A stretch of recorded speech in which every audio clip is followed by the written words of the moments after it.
નમસ્કાર મિત્રો, welcome to mastermind એજ્યુએપ. પરીક્ષાની જોરશોરથી તૈયારી કરો. મિડવાઇફરીમાં ઘણા બધા એવા પ્રશ્નો છે જે વધુમાં વધુ મિડવાઇફરી અને ચાઇલ્ડ હેલ્થમાંથી પૂછાતા હોય અને એવા જ પ્રશ્નોની આપણે ચર્ચા કરશું. આગળ આપણે ઘણું બધું જોયું. ત્યાર પછી આપણે ફિમેલ પેલ્વિસ એટલે કે ટાઈપ ઓફ પેલ્વિસ વિશે જોશું અને પેલ્વિસનો એકાદ ક્વેશ્ચન ઘણી વખત પૂછાયેલો હોય. એમાંનું ખાસ નીચેના પૈકી કયું પેલ્વિસ એ આદર્શ પેલ્વિસ ગણવામાં આવે છે? તો તમને ખ્યાલ છે કે પેલ્વિસના પ્રકાર જો આપણને આવડશે તો એ બધું આવડી જશે. તો ગાયનેકોઇડ પ્રકારનું પેલ્વિસ છે એ આદર્શ પેલ્વિસ છે. ત્યાર પછી ઘણી વખત એવું પણ પૂછાયેલું છે કે કયા પેલ્વિસની કેવિટી કેવી હોય, કયા શેપની હોય. તો એ પણ આપણે પેલ્વિસના પ્રકાર અને આગળ આપણે કેવી કેવિટી હોય એ 4 કેવિટી આપણે યાદ રાખવાની છે, જેથી કરી અને આખું પેલ્વિસ આપણને આવડી જાય. ગાયનેકોઇડ પેલ્વિસ છે, એન્ડ્રોઇડ પેલ્વિસ છે, એન્થ્રેપોઇડ પેલ્વિસ છે, પેટીપેલોઇડ છે અને કોન્ટ્રાક્ટેડ પેલ્વિસ છે. ત્યાર પછી કોન્ટ્રાક્ટેડ પેલ્વિસમાં જે પાર્ટ આવે, જે ભાગ પડે એમાં જસ્ટ માઇનોર, રિકેટિક, એસિમેટ્રિકલ, રોબર્ટ્સ, નેગલ્સ અને ઓસ્ટિયોમાઇલેટિક. આમાં ખૂબ ટિપિકલ હોય એવા આપણને પૂછે. તો પહેલાં આપણે ફિમેલ પેલ્વિસમાં જે આપણે જોઈએ કે આ જે 4 પ્રકારના પેલ્વિસ છે, ગાયનેકોઇડ, એન્ડ્રોઇડ, એન્થ્રોપોઇડ અને પ્લેટીપેલોઇડ. અને એમાં આપણે ખાસ આ વસ્તુ આપણે યાદ રાખવાની છે અને એ છે બ્રીમ. તો ગાયનેકોઇડમાં બ્રીમ છે એ ગોળ હોય, એન્ડ્રોઇડમાં હાર્ટ શેપ હોય, એન્થ્રોપોઇડમાં શંકુ આકારનું અને પ્લેટીપેલોઇડમાં કિડની આકારનું. ખાસ યાદ રાખવાનું છે. માત્ર પેલ્વિસમાં આપણે આટલું યાદ રાખશું તો આમાંનો એકાદ પ્રશ્ન હોય. ઘણી વખત આપણને બ્રીમનો આકાર નીચેના પૈકી કયા પેલ્વિસમાં બ્રીમનો આકાર કિડની શેપ હોય છે? ગાયનેકોઇડ, એન્ડ્રોઇડ, એન્થ્રોપોઇડ કે પેટીપેલોઇડ? તો આપણે પેટીપેલોઇડ એવું લખી શકીએ. તો આટલું જ ખાસ આપણે યાદ રાખવાનું છે. તો આ ફિગર તમે એક વખત જોઈ જાઓ તો તમને ખ્યાલ આવે કે આ છે એ ગાયનેકોઇડ પ્રકારનું છે, નોર્મલ, અને એમની કેવિટી ગોળ છે. આન્થ્રોપોઇડનું છે, એની કેવિટી છે એ શંકુ આકારની છે. એન્ડ્રોઇડ છે તો હાર્ટ શેપ છે અને પ્લેટીપેલોઇડ છે તો એક કિડની આકારનું છે, આપણે જે કિડની ટ્રે છે એ આકારનું આખું છે. તો આ ખાસ યાદ રાખવાનું છે. ત્યાર પછી આપણે થોડું જોતા જશું. એમાં ખાસ આપણે ગાયનેકોઇડ પ્રકારનું પેલ્વિસ જોવાનું છે. તો બેબીને બર્થ માટેનું આ આઈડિયલ પેલ્વિસ છે, એટલે કે આદર્શ પેલ્વિસ છે. લેબર સમયે બેબી સહેલાઈથી આમાંથી પસાર થઈ શકે. બ્રીમનો ભાગ ગોળ હોય, સેક્રલ કર્વ છે એ વળાંકવાળો હોય, કેવિટી છીછરી હોય, પ્યુબિક આર્ચ પહોળી હોય, ગ્રેટર સાયટિક નોચ ગોળ હોય અને મોટા ભાગની જે સ્ત્રીઓ હોય, ફિમેલ હોય, એમાં આ પેલ્વિસ આપણને જોવા મળે. તો 95% જે પેલ્વિસ છે એ ગાયનેકોઇડ પ્રકારનું પેલ્વિસ કહેવાય, જેને આદર્શ પેલ્વિસ કહેવાય. આપણે જોયું એન્ડ્રોઇડ. તો અહીં આપણે હાર્ટ શેપ છે એટલું જ યાદ રાખવાનું છે. ઉપરના આપણે જે કોઠામાં જોયું એ જ વસ્તુ યાદ રાખવાની છે કે શેપ કેવો હોય તો હાર્ટ. એન્ડ્રોઇડ પેલ્વિસ હોય તો એમાં કયા પ્રકારની ડિલિવરી કરવી પડે? તો ગાયનેકોઇડમાં તો નોર્મલ ડિલિવરી થઈ શકે, પણ એન્ડ્રોઇડ હોય તો શું કરવું પડે? તો એપિઝિયોટોમી કે ફોર્સેપ કરવી પડે. આ પણ યાદ રાખવું છે. એન્થ્રોપોઇડ પેલ્વિસ છે એની કેવિટીનો આકાર કેવો હોય? તો લાંબો અને શંકુ જેવો હોય. એન્થ્રેપોઇડ કેવિટી ધરાવતી માતાની ડિલિવરી કઈ રીતે થાય, તો આ પણ એફિઝિયોટોમી અથવા તો ફોર્સેપ વડે ડિલિવરી કરાવવી પડે. પ્લેટીપેલોઇડ પેલ્વિસ કે જેમાં બ્રીમનો આકાર કિડની જેવો હોય, આપણે અગાઉ પણ જોઈ ગયા. તો આ પ્રકારની પેલ્વિસ ધરાવતી માતા હોય તો એમાં શું કરવું પડે? તો આ પ્રકારની પેલ્વિસ ધરાવતી માતા હોય તો એમાં ફરજિયાત સિઝેરિયન કરવું પડે, કારણ કે એની લાઈ કેવી હોય? તો એની લાઈ છે ટ્રાન્સવર્સ હોય, નોર્મલ ડિલિવરી થઈ શકે નહીં. અને કદાચ આપણે જો વર્ટેક્સ પ્રેઝન્ટેશન પણ હોય તો હેડ ઇન્જુરી થવાના ચાન્સીસ રહે. એટલે આ યાદ રાખજો કે પ્લેટીપેલોઇડ પેલ્વિસમાં હંમેશા સિઝેરિયન સેક્શન આવે. કોન્ટ્રાક્ટેડ પેલ્વિસ કોને કહેવાય? તો તમને ખ્યાલ છે કે એવું પેલ્વિસ હોય કે જેના ડાયામીટર 1 સેન્ટીમીટર, બધા જ ડાયામીટર ઓછા હોય, ઓછા માપના હોય તો એને કોન્ટ્રાક્ટેડ કહેવાય. એમાંનું જસ્ટ માઇનોર એટલે જસ્ટ અને માઇનોર થોડુંક નાનું, તો જેની હાઇટ છે એ 150 સેન્ટીમીટર કરતાં ઓછી હોય એવી ફિમેલમાં આ પ્રકારનું પેલ્વિસ જોવા મળે. તો આ પણ યાદ રાખવાનું છે કે 150 સેન્ટીમીટર કરતાં ઓછી હાઇટ ધરાવતી ફિમેલમાં કયું પેલ્વિસ? તો કોન્ટ્રાક્ટેડ પેલ્વિસ અથવા તો એમાંનું જસ્ટ માઇનોર પેલ્વિસ. રિટેક્ટ થયો હોય નાની ઉંમરે તો રિકેટિક પેલ્વિસ જોવા મળે. એસિમેટ્રિકલ એટલે જો હિપ જોઈન્ટનું ડિસ્લોકેશન થઈ ગયું હોય અને બરાબર હોય નહીં તો એમાં એસિમેટ્રિકલ હોય.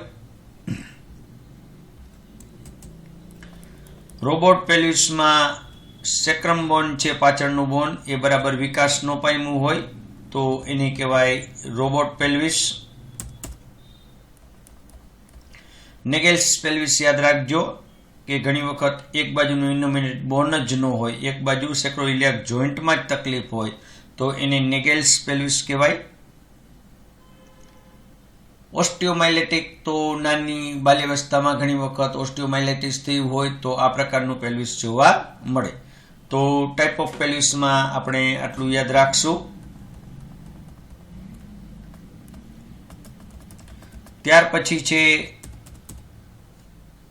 ડિફરન્ટ બિટવીન મેલ પેલ્વિસ અને ફિમેલ પેલ્વિસ, જેની હાલ આપણે ખાસ થોડું આપણે યાદ રાખવાનું હોય કે ફિમેલ પેલ્વિસ છે એ એના બોન છે એ હલકા હોય, બ્રીમ પોળો અને ગોળ હોય, જ્યારે મેલમાં એ સાંકડો અને લંબચોરસ હોય. કેવિટી છીછરી હોય, મેલમાં કેવિટી ઊંડી હોય. બસ આના સિવાય કંઈ વધુ યાદ રાખવું નથી. જોઈન્ટ્સ હોય તો મૂવેબલ હોય અને મેલમાં જોઈન્ટ છે એ મૂવેબલ હોતા નથી. પેલ્વિક ફ્લોર, તો પેલ્વિક ફ્લોરમાં વધુ આપણે કાંઈ યાદ નહીં રાખીએ. પેલ્વિક ફ્લોરમાં કયા કયા ઓપનિંગ આવેલા હોય? તો ઘણી વખત તમને એમ થાય કે રેક્ટલ ઓપનિંગનો પેલ્વિક ફ્લોરમાં સમાવેશ કદાચ ન થતો હોય, પણ એવું નથી. પેલ્વિક ફ્લોરમાં નીચેમાંથી કયા કયા ઓપનિંગ આવેલા હોય? Urethral opening, vaginal opening, rectal opening કે ઉપરના તમામ? તો આપણે ઉપરના તમામ લખવાના થાય. કયા કયા ઓર્ગન્સ આવેલા હોય? તો બધા જ પ્રકારના એક્સટર્નલ ઓર્ગન્સ છે એ પેલ્વિક ફ્લોરમાં આવેલા હોય. દરેક પ્રકારના ઇન્ટરનલ ઓર્ગન્સ પેલ્વિક ફ્લોરમાં આવેલા હોય. નીચેના પૈકી પેલ્વિક ફ્લોરનું અગત્યનું કાર્ય શું? તો અગત્યનું કાર્ય એ કે એ આરવીએફ અને વીવીએફ અટકાવે. તો બંનેના ફૂલ ફોર્મ આપણે ખાસ યાદ રાખવાના છે. આરવીએફ તો રેક્ટો વજાઇનલ ફિસ્યુલા, જેમાં રેક્ટમ અને વજાઇનાની વચ્ચે ફિસ્યુલા થાય. વીવીએફ જેમાં વેસિકો વજાઇનલ ફિસ્યુલા, જેનું પૂરું નામ કહેવાય. બ્લાડર અને વજાઇનાની વચ્ચે ફિસ્યુલા થાય તો એને વેસિકો વજાઇનલ ફિસ્યુલા કહેવાય. યુટ્રસનું પ્રોલેપ્સ થતું અટકાવે. આ એના અગત્યના કાર્યો, જેમાં આરવીએફ, વીવીએફ અને યુટ્રસનું પ્રોલેપ્સ થતું અટકાવે. પેરિનિયલ બોડી, તો પેરિનિયલ બોડીમાં આપણે ખાસ યાદ નહીં રાખીએ પણ ડિલિવરી માટે ખૂબ જ અગત્યનું છે.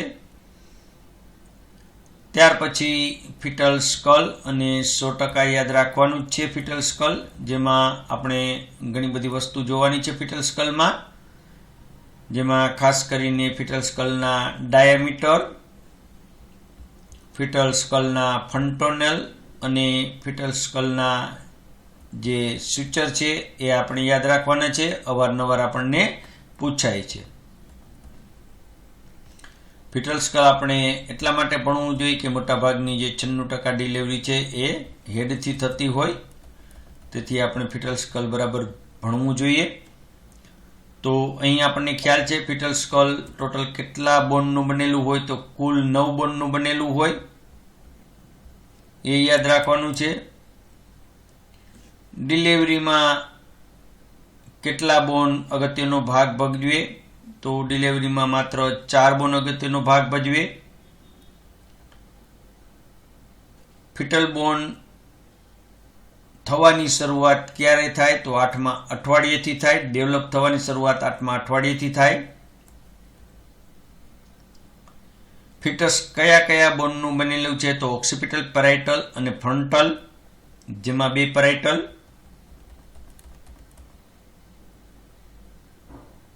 ઓક્સિપિટલમાં આપણે જોઈશું કે જે પાછળનો ભાગ છે, માથાનો પાછળનો ભાગ, તો એ ઓક્સિપુટ તૈયાર કરે, યાદ રાખવાનું છે, ઓક્સિપુટ તૈયાર કરે.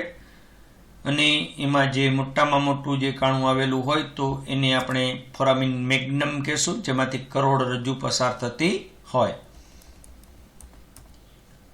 પેરાઇટલ બોન, તો પેરાઇટલ બોનના બંને બાજુએ જે ઉપસેલા ભાગ છે તો એને આપણે કહીશું પેરાઇટલ એમિનન્સ. પેરાઇટલ એમિનન્સ, જે આ ભાગ છે એ ભાગ છે એ પેરાઇટલ એમિનન્સ. શિંગડા જેવો ભાગ છે એ પેરાઇટલ એમિનન્સ છે. ફ્રન્ટલ બોન તો આગળનું છે, તો હંમેશા યાદ રાખવાનું, ફ્રન્ટલ બોન હોય તો સિન્સિપુટ તૈયાર કરે, ઓક્સિપિટલ બોન હોય તો ઓક્સિપુટ તૈયાર કરે. વાત કરીએ સૂચરની, અને સૂચર પણ અવારનવાર પૂછાય કે આની વચ્ચે આની વચ્ચે આવેલા સૂચરને શું કહેવાય.